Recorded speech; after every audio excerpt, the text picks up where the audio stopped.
I guess I turned my mic off. So let's do that one more time, chat. So, what's up, chat?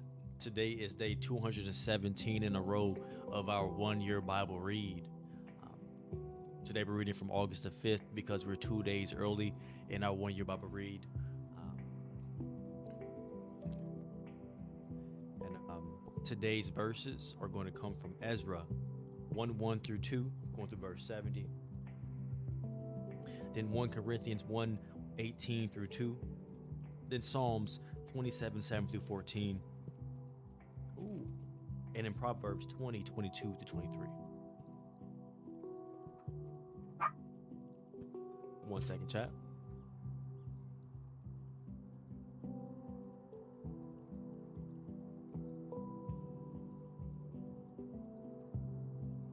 All right, chat. Now, without further ado, welcome to day 217 in a row of our 1 year Bible read.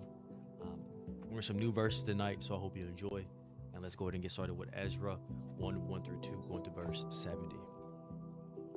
In the first year of King Cyrus of Persia, the Lord fulfilled the prophecy he had given through Jeremiah. He stirred the heart of Cyrus to put his proclamation in writing and to send it throughout his kingdom. This is what King Cyrus of Persia says: The Lord, the God of heaven, has given me all the kingdoms of the earth. He has appointed me to build a temple at Jerusalem, which is in Judah. And if your people will go to Jerusalem and Judah to rebuild this temple of the Lord, the God of Israel, who lives in Jerusalem, and may your God be with you. Wherever this Jewish remnant is found, let their neighbors contribute toward their expenses by giving them silver and gold, supplies for the journey and livestock, as well as a voluntary offering for the temple of God in Jerusalem. Then God stirred the hearts of the priests and Levites and the leaders of the tribes of Judah and Benjamin to go to Jerusalem to rebuild the temple of the Lord. And all the neighbors assisted by giving them articles of silver and gold, supplies for the journey, and livestock. They gave them many valuable gifts in addition to all the voluntary offerings. King Cyrus himself brought out the articles of King Nebuchadnezzar that had taken from the Lord's temple in Jerusalem and had placed in the temple of his own gods. Cyrus directed Mithridath, the treasurer of Persia, to count these items and present them to Shabazar, the leader of the exiles returning to Judah.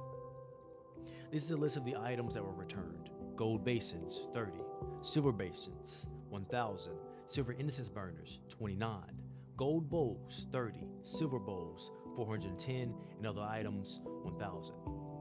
In all, there were 5,400 articles of gold and silver. Shabazar brought all of these along with the exiles went from Babylon to Jerusalem. Here is a list of the Jewish exiles of the provinces who returned from the captivity. King Nebuchadnezzar had deported them to Babylon. but now they returned to Jerusalem and the other towns in Judah where they originally lived.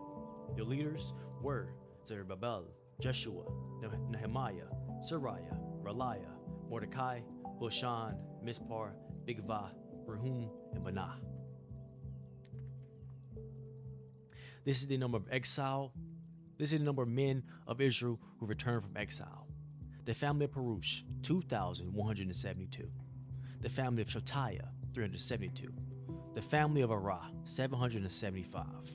The family of Pahath Moab, descendants of Jeshua and Joab, 2,812. The family of Elam, 1,254. The family of Latu, 945. The family of Zakai, 760. The family of Bani, 642. The family of Abai, 623. The family of Azgad, 1,222. The family of Adoninkam, 666. The family of Bigvai, 2,056. The family of Adin, 454. The family of Atir, descendants from Hezekiah, 98. The family of Bazai, 323. The family of Jerah, 112. The family of Pashum, 223. And the family of Gabar, 95. The people of Bethlehem, 123. The people of Netophi, 56. The people of Anathoth, 128. And the people of Beth Ajameth, 42. The people of Kirath Jearim, Kirphra, and Baruth, 743. And the people of Ramah and Geba, 621. The people of Bigmash, 122. And the people of Bethel and Ai, 223. The citizens of Nebo, 52, and the citizens of Magbish, 156. The citizens of West Elam, 1,254. The citizens of Aram, 320. The citizens of Elod, Hadid, and Onu, 725. And the citizens of Jericho, 345. And last but not least, the citizens of Sanaa, 3,630. These are the priests who returned from exile, the family of Jediah, through the line of Joshua, 973. The family of Immer, 1,052. The family of Pahur, 1,247. The family of Arum, 1,017. These are the Levites who returned from exile.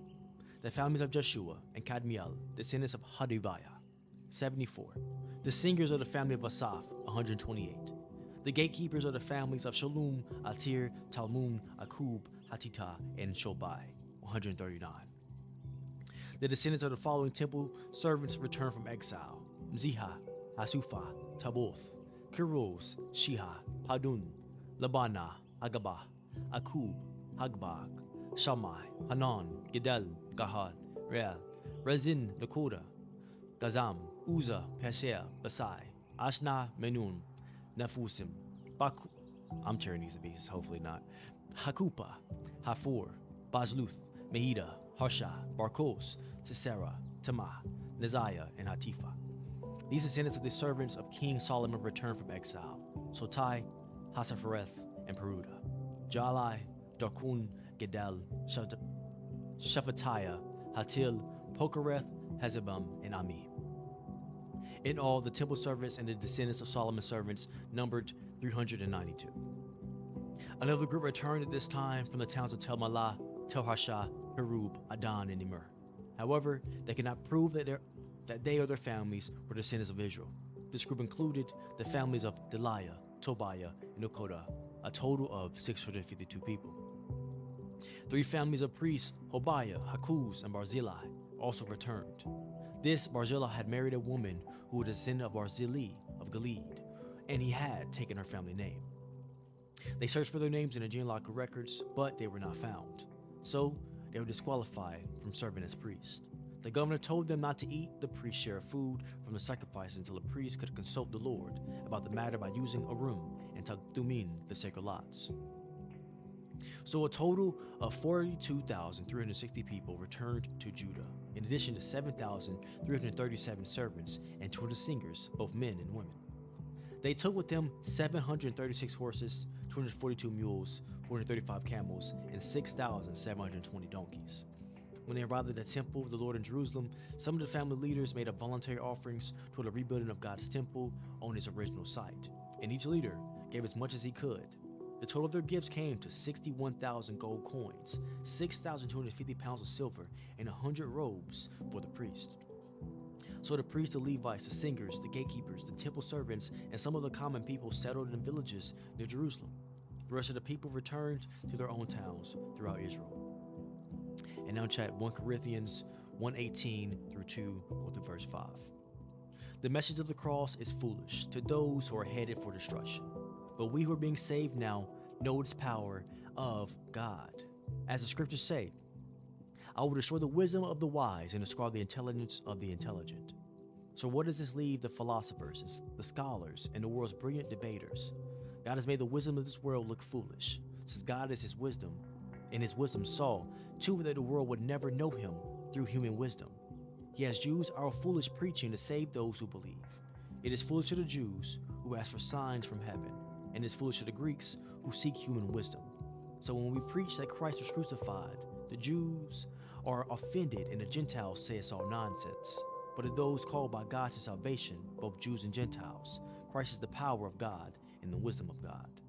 This foolish plan of God is wiser than the wisest of human plans, and God's weakness is stronger than the greatest of human strength. Remember, dear brothers and sisters, that few of you were wise in the world's eyes, or powerful or wealthy when God called you. Instead, God chose things the world considered foolish in order to shame those who would think they are wise. And he chose things that are powerless to shame those who are powerful. God chose things despised by the world, things counted as nothing at all, and used them to bring to nothing what the world considers important. As a result, no one can ever boast in the presence of God. God has united you with Jesus Christ. For our own benefit, God made him to be wisdom itself. Christ made us right with God. He made us pure and holy, and he freed us from sin. Therefore, as the scriptures say, if you want to boast, boast only about the Lord.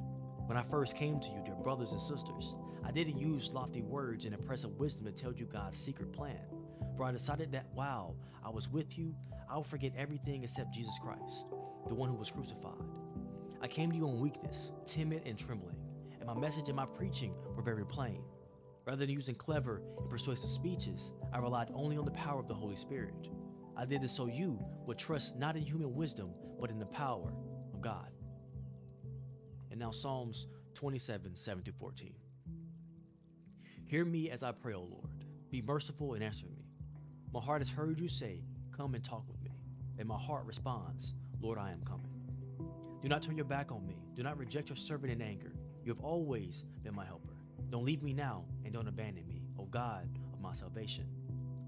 Even if my father and mother abandon me, the Lord will hold me close. Teach me how to live, O Lord, and lead me along the right path, for my enemies are waiting for me. Do not let me fall into their hands, for they accuse me of things I've never done. With every breath, they threaten me with violence, yet I am confident I will see the Lord's goodness. While I am here in the land of the living, wait patiently for the Lord. Be brave and courageous. Yes, wait patiently for the Lord. And now in Proverbs 20:22-23. Don't say, I will get even for this wrong. Let's try this one more time. Proverbs 20:22-23. Don't say, I will get even for this wrong. Wait for the Lord to handle the matter. The Lord will test double standards. He is not pleased by dishonest scales. And now with God, every day is opposite day.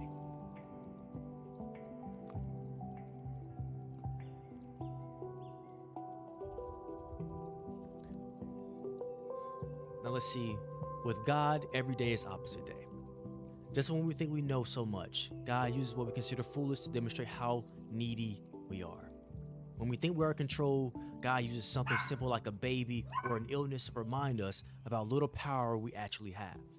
God uses things that are insignificant or despised to reduce what we think is important to nothing. Just when we start to believe we have it all together, God shows us the opposite. He is the one who has it all together, so let's seek him. And now, chat, let's turn off this camera, ask for clarity, wisdom, and discernment of today's word, and then I'll be right back.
Welcome back, chat. What's up, David? How you doing? Like, good to see you. Good to see you, David. Good to see you. Today we read from August the 5th. And today is day 217 in a row of our one-year Bible read.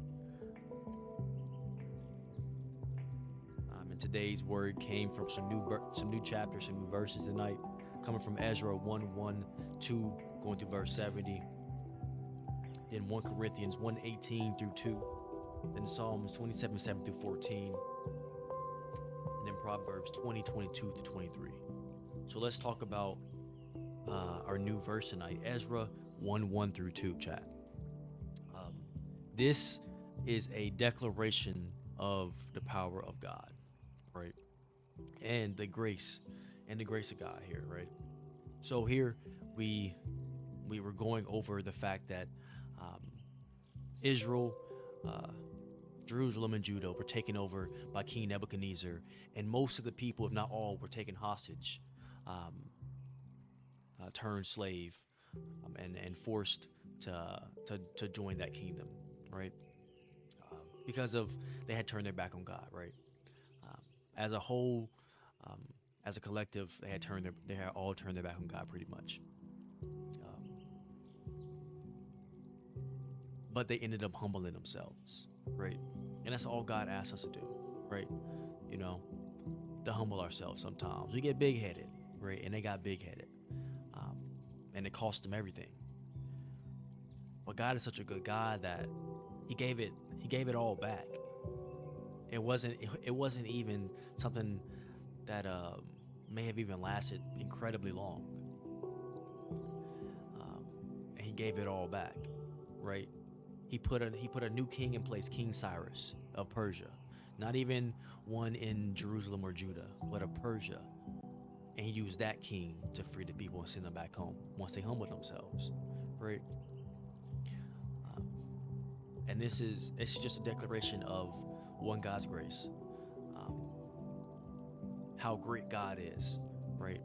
How God can use any vessel that God chooses, and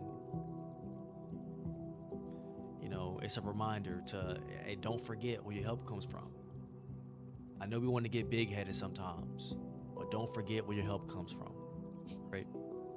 It's a warning for everybody who decides to forget where their help's coming from, right? The depiction of Judah and Jerusalem being taken over and being brought away from their home, right? What can happen when you forget? But when you remember and when you choose to humble yourself before the one who provides everything for you, you can be brought right back home.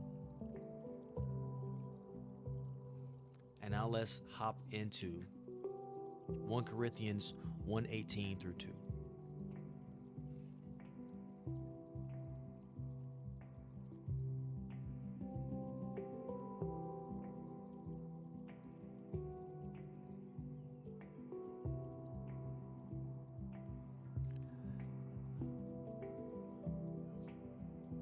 This is a verse that can hit home for quite a few. 1 Corinthians 1:18 through 2. This is about the lack thereof of the need for the wisdom of the world, right? Um, the humbling of the high, um, and the turning of the page, right?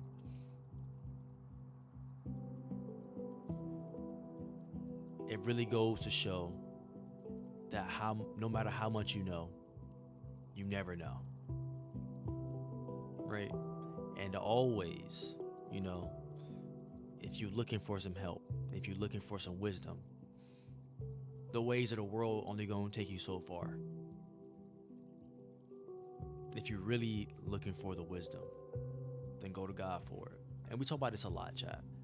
Um, I want everybody to build their own relationship, right?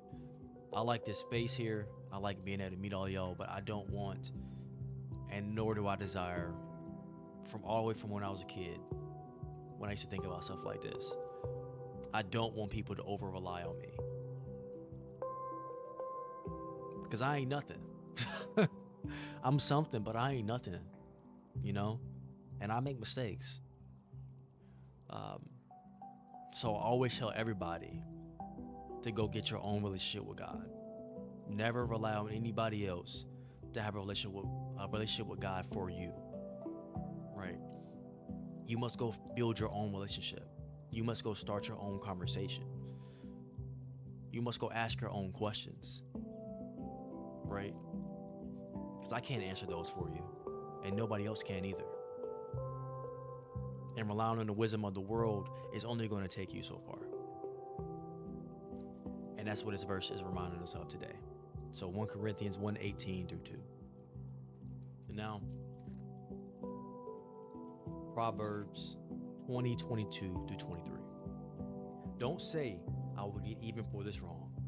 Wait for the Lord to handle the matter. Don't say, I will get even for this wrong. Wait for the Lord to handle the matter. The Lord detests double standards, and he is not pleased by dishonest scales. We talked about this yesterday as well. It's another reoccurring verse. But vengeance is not yours. It's the Lord's. If there is something that you feel you need to get back for, tell God to do it. God will do it in the most perfect way, and it won't cause you a bunch of turmoil later on in the future or while you're plotting all this revenge, right? God doesn't want you to get out of character and fall into that kind of trap, right? So he said, I'll take care of it for you. It's not your job. I'll take care of it for you, right? So don't, let the Lord handle that. You feel me? The Lord detests double standards. He is not pleased by dishonest scales. So, for me, since I'm telling you this, it would be a double standard, and I would be a hypocrite if I told you not to go get even, and then I express myself to always want to go get even.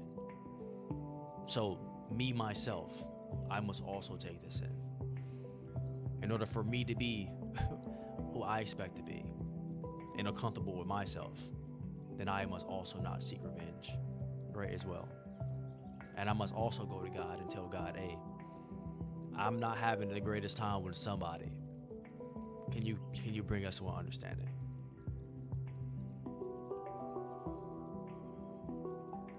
So, don't go seek the revenge for yourself. Talk to God and let God handle it. Come to an understanding. God will bring you to peace, and he'll take care of everything else. And with that, chat, that is the end of today's 1 Year Bible Read for day 217 in a row. Thank you for joining me for another daily read on the channel. And thank you for everybody who's joined me again today and listened to this outro. If you've never seen it before, enjoy. And if you've seen it before, do it with me. We all got that limitless core, baby. I appreciate you. I might even love you, but I'm for sure glad you woke up today. Thank you for joining me for another.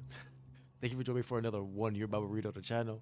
And day 217 in a row, baby. 365 to go, but 217 days in a row is something, something to celebrate. So thank God for allowing me to be able to do this for 217 days in a row. And let's keep going further. You feel me? So, we're going to finish this outro. Thank you for your presence, as always. Whether it's for a minute, a millisecond, or if you've been with me for days, or if you've been with me for a while now, no matter how long you've been here, I appreciate you, and I appreciate your presence. It's the most valuable thing you can give me, and I truly don't take it for granted. Thank you. You have a great rest of your day, because I'm going to have a great rest of mine. Peace. We out.